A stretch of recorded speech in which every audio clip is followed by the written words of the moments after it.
Hello. Oh my goodness gracious. Hi. The tiniest mic in the world. My tiny mic. The tiny mic. So I want to ask everyone this question. The 2000s are an exciting time. I don't like that they're period pieces. It makes me feel ancient. Oh, shit. So I want to ask you, what is one song or movie or piece of media that you were like, I missed that from the 2000s? Yo, you know that song, Kiss Me? I miss hearing that in movies. It's the only time I've never bumped that song. I've never heard that song on my own. I've never looked it up, but I've heard it 1,000 times watching like rom-coms. You know what I mean? And every time I hear that, it makes me feel so nostalgic for like a early 2000s rom-com, bro. Yeah. Obviously, the Bulls jersey is reminiscent of the Bulls. Is it? I mean, yes, all the Bulls players had balls, but I don't know. But if you had to parody your own kind of jersey, whether it be a basketball team, a football team, whatever it was, what team would you pick? I mean, I'm from Chicago, so they already did balls. You know what I'm saying? The Golden State Warriors, because I have anxiety and it's super high, and I worry about it a lot. I am ready to rock. Yeah. So, my last thing, I love. You're funny. You're charming. I'm a big SNL kid. I've always been. People going. You've obviously created a lot of characters on SNL. How is that animation different in the way doing that animation you do it on in your stage? typical You know, how do you performance translate versus that? something Honestly, like you just SNL where you have to create those characters and live with people are them. literally watching. It's different that some of your superpowers are stripped away. You know, my facial expressions and the way I deliver lines is a big part of my comedy. So when doing voice, you gotta just kind of put that focus into the actual voices of everything. Just because you don't have those facial expressions, you gotta have to trust the editors and illustrators to like bring that voice to life.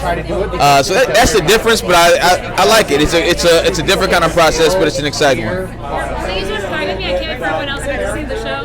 For sure, man. Me too. I can't wait to see it my damn self. So I have a quick question.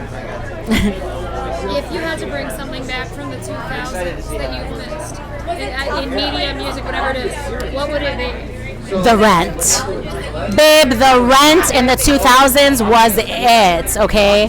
I had a 2-bedroom, 1.5 bath. I was a young mother. I had my child when I was 18. And in the 2000s, our rent for that 2-bedroom, 1.5 bath, 2-story in a really cool city was $600. And I'm not even kidding.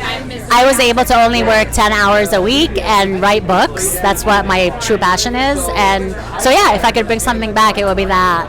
Thank you so much. Can't wait for everyone else to get to see the show. And thank you so much for talking. Thank you. Thank you. I love this mini mic. If you had to bring one thing back from the 2000s in media as a whole. In media. As in what? Probably like the MTV music videos. Okay, I really vibed with those. Even though I didn't have cable, we were not allowed to watch it. But I just like knowing it was around. You know what I mean? It was a culture. It's not about the show. I'm just a Robin fan, and getting to see you do Dancing on My Own was the greatest joy of my life. Oh, it's so great that I said to them, will you bring her over? Will you bring her over? And yeah, they did. It made me so happy. So I was like, Made me very happy too. I miss Here Lies Love, because God Draws Straight is one of my favorite songs. So Thank you you very so much. much. Hi, hello. How Tiny are microphone. Hi. you? Hi, tiny mic. I did it. My tiny mic. Hi, Tiny Mike. You're Mary Sue. I am the Mary Sue. My name's Rachel. Pleasure. So to start, the 2000s, I don't like that they're period pieces anymore because it makes me feel ancient that the 2000s is now like considered old. Yeah. But I wanted to know for you, what is one piece of media or song or something from the 2000s that you miss that you do wish would make Man, I really miss the Backstreet Boy, NSYNC, 98 Degrees, You're trying to get the cusp. B2K era. Because it was like, I remember when that music came out, it's just for some reason we all wanted to hear 5 friends sing. We just want to hear 5 friends sing about love, breakup, and sometimes about like walking down the street. And then so I think there was something about camaraderie that people love to see. I mean, obviously, it's like people probably listen to that music for different reasons, but for me, I grew up with 3 brothers. So anything that kind of reminded me of family and camaraderie, I was really into in that time period. So you were like, why weren't we a boy band like 98 Degrees? Yeah, and it's because we argue too much. You would have been Oasis. Yeah, oh my God, we would have broken up. Like, my brother's like, no, I'm Justin. I'm like, no, you're Lance. He's like, I don't want to be Lance. And I'm like, fine, I'll be Lance. No, I want to be Lance. So, I get it. And I want to ask everyone this one too. You know, obviously the Balls jersey is a reference to the Bulls, and it's like we don't really know what the Chicago is. If you could make a jersey, no matter what team it would be, and make a pun on it, what team would it be? let me see. Let's see. Of any NBA team? Any team at all. It could be NBA, football, baseball, hockey, whatever your heart desires. Whatever my heart desires. If I can make a pun off a team, I don't know. I mean, I'm really good. I'm usually good with puns. Really on the spot. It's one of my strong suits. I don't even like puns.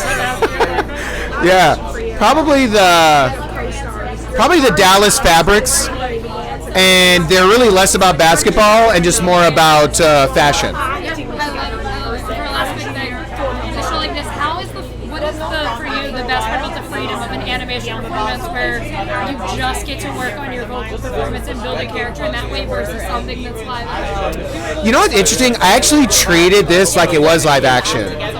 You know, like I didn't, there was a part of me that felt like, oh, I'm not going to be on book. I don't need to be off book, rather, to show up to the records because the lines are right there and no one cares. But I'm like, I'm going to treat this as if I'm filming it. So I would show up and I would be off book and then I'd just be ready to go. So I just treated it like I would a play or a movie or any other production that I'm on. And it was so much fun. Like, even though I was acting through Zoom, I was still able to feel, it still felt real. Hi. Hi. How are you? I love it.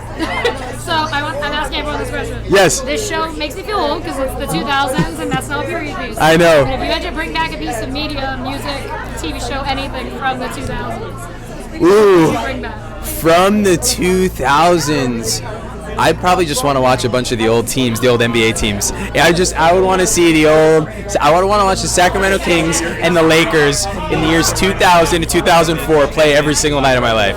That would be a dream. I love it. For our last quick thing, I just want to ask, doing animation gives a lot of freedom to an actor because they get to transport themselves and it's not so much the focus of a live action piece. For you, what was the most challenging part about making everything so different from one another while having your hand in literally every other aspect of a show like that? Getting to do different voices and then getting to do music, all these things that I've not gotten to do on anything else that I've created has been really, really fun. And I think it'll be some of the stuff that really sticks out. And also just listening to all these great actors we've cast do things that are just so wild and hilarious. It's so fun.